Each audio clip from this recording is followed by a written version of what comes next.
Thomas P. Tiffany is an American politician who is the U.S. Representative-elect for Wisconsin's 7th Congressional District, currently serving as a member of the Wisconsin State Senate. Tiffany had previously served in the Wisconsin State Assembly.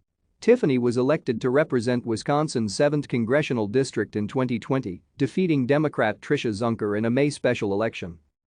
Tiffany was born in Wabasha, Minnesota, and grew up on a dairy farm near Elmwood, Pierce County, Wisconsin, with 5 brothers and 2 sisters.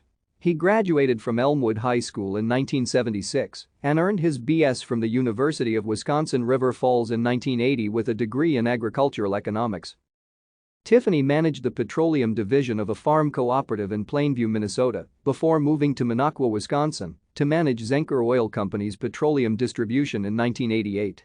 He and his wife, Chris, have operated an excursion business on the Willow Flowage since 1991.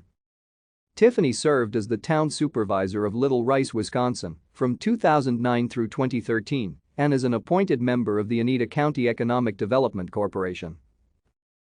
Thank you for watching. Like and subscribe if you would like to view more of our videos. Have a nice day.